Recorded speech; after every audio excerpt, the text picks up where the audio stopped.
The FDA has undergone some major changes recently, including the layoffs of thousands of employees and budget cuts. And as you've heard from our recent segment with FDA researcher Daniel Aaron, the agency had already been struggling to fulfill all of its responsibilities before these most recent challenges. In fact, the organization has a long history of searching for patchwork solutions that don't use extra resources. One popular move is called the GRAS list, which stands for Generally Recognized as Safe. It's a collection of substances that don't need a formal pre-market review because qualified experts have agreed they're safe within the context of their intended use. While it helps reduce some burden from the FDA, Jennifer Pomeranz says it's created a loophole where food companies can self-determine that an additive is considered GRAS without ever notifying the FDA.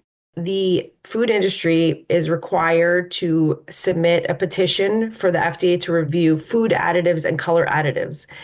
However, they can just opt to put in ingredients that they've determined are generally recognized as safe or GRAS. There is no requirement that the industry even run that by the FDA and say, should this be a food additive or should this be GRAS? The industry can just determine for itself that, we've decided this is a GRAS ingredient. They're supposed to engage in scientific research to confirm that it's generally recognized as safe. But there's no requirement that they actually show this data to the FDA or even tell the FDA that they're adding these ingredients to food. Pomeranz is a public health lawyer and associate professor at the NYU School of Global Public Health. She notes that the GRAS loophole has had a giant footprint in our country. A 2022 analysis by the Environmental Working Group estimates that nearly 99% of new food chemicals have used this policy workaround since the year 2000. So that's concerning because there is no oversight or even knowledge of some of the ingredients in our food supply. And remember, if they want to submit the food additives petition, then that's kind of their decision whether they're going through that food additives framework or GRAS framework. There is no regulation telling them which one they have to choose. So a lot of these decisions are being left to industry. There is a post-market review process that's designed to catch any harmful products that may have slipped through the cracks.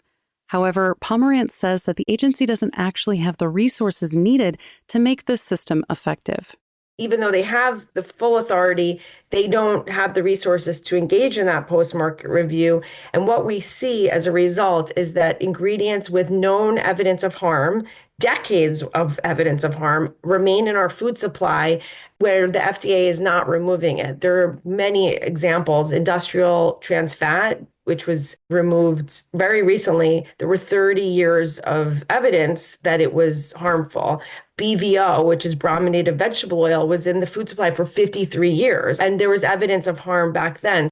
BVO is a food additive that's been used in drinks since the 1920s to prevent the flavor oils from separating. It was added to the original GRAS list, but was removed in the late 60s due to toxicity concerns. The FDA states that there wasn't enough data to fully remove the additive from the market, so the agency limited its use level in products. Still, it took more than 40 years after this decision to gather enough data for the FDA to finally revoke the use of BVO in 2024. Companies now have 1 year to reformulate, relabel, and sell the rest of their products that contain BVO before the rule is enforced. The post-market authority and review is slow, sporadic, it's not comprehensive, and it's definitely not rigorous, and it's not responding to the science. Also, what it's not responding to is when Europe is removing ingredients from their food supply, there should be some type of effort immediately on the US to say the default should be maybe we should look at this ingredient as well, but we haven't been doing that. Again, the slow action isn't a purposeful move to keep dangerous ingredients in our food. It's a harmful side effect of minimal resources and funding. Experts like Pomeranz believe that many of these failings can be improved if the food industry started paying a sort of tax to the FDA called user fees. The tobacco and pharmaceutical industries both pay user fees. In fact, these dues account for nearly half of the FDA's current budget. There are user fees for every type of human drug. There are user fees for animal drugs, and there's user fees for tobacco. The drug budgets, they're reauthorized every 5 years, which allows Congress to reevaluate and also, see how they're working out. The way every single user fee is authorized is actually through Congress. So the agency can't do that unilaterally. but Congress will implement the user fee programs. But in general, the way the numbers are determined is actually through negotiations between the FDA and the industry trade groups. It's a system that helps both parties. The FDA receives enough resources to effectively do its job, and the drug manufacturers get their products reviewed in an appropriate amount of time. However, a question that's often asked is how much room does this negotiation leave for corruption to take place?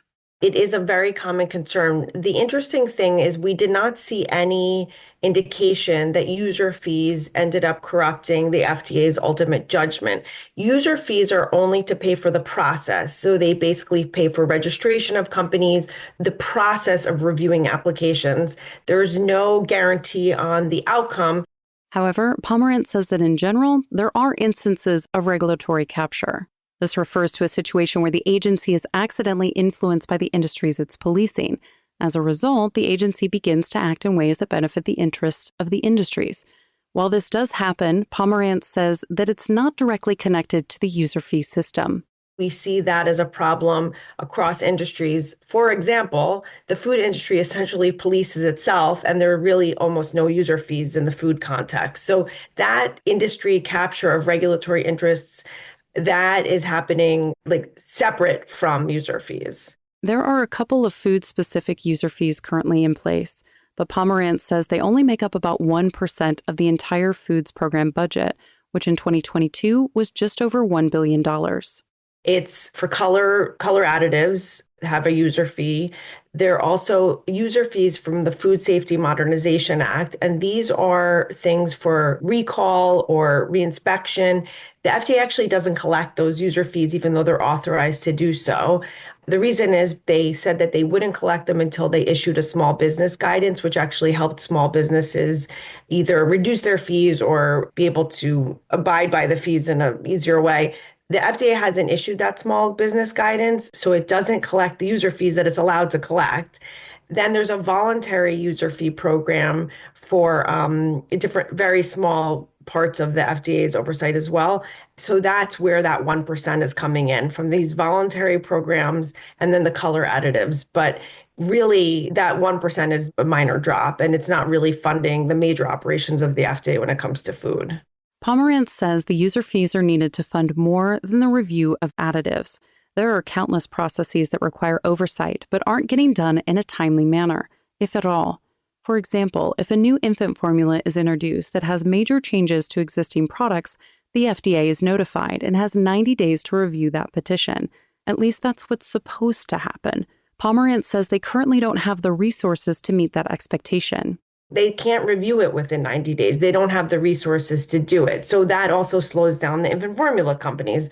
And as I mentioned earlier, there's health claims that the companies want to put on their products, but because it takes a really long time for the FDA to review those, they don't get to put them on their products for years. So there are other areas where user fees will speed up these processes, and that is actually helping industry get to market quicker. However, Pomeranz says this timeliness isn't a big enough incentive to bring the industry to the bargaining table, especially when they can already use the GRAS loophole to bring many other products directly to market. Well, it's the GRAS loophole for safety reasons. And then user fees are a really natural result of closing that GRAS loophole, because then the industry will want to make sure that they can get to market quick. And in order to do that quickly, the FDA will need user fees to fund those operations. Pomeranz has a few ideas on how to close the loophole. One being that the FDA has to review the data establishing an additive as safe. Which is not actually the worst idea, because we have so many ingredients already in the food supply. Anything new created is clearly not like something from nature. It would be an industrially created ingredient at this point, right? There are less rigorous ways they could just notify the FDA of their determination that something is GRAS and also provide the science to the FDA. At least it would give the FDA the information that the FDA could review, but then they would still go to market after a certain period of days. At the very least, the manufacturers could add the ingredients to a public database. This would allow nonprofit organizations to review the evidence of safety, and also it would really keep the industry from putting in ingredients in the food supply where the evidence of safety does not support that it's safe, right? So if this is public data, they're not going to put in something that clearly the evidence doesn't support the safety. So that's not a bad idea. And it's also much less labor intensive, right, to put it on a public database. Unfortunately, the FDA is in a tough spot at the moment. In order to bring the food industry to the bargaining table, they need to close the GRAS loophole. However, they need the resources to be able to do that, which would come from the user fees. Pomeranz says that instead of using regulation to force the industry's hand, Congress needs to step in to create change. It's time for Congress to come in and close the GRAS loophole and then simultaneously require user fees. Or, frankly, Congress can increase appropriations to the FDA. It would have a similar impact of giving them resources. The problem is that every year the FDA will have to implore Congress to keep that appropriations up. So user fees are a little bit more of a stable funding stream. There are like dozens of user fees that the FDA gets, and they can model it after most of them.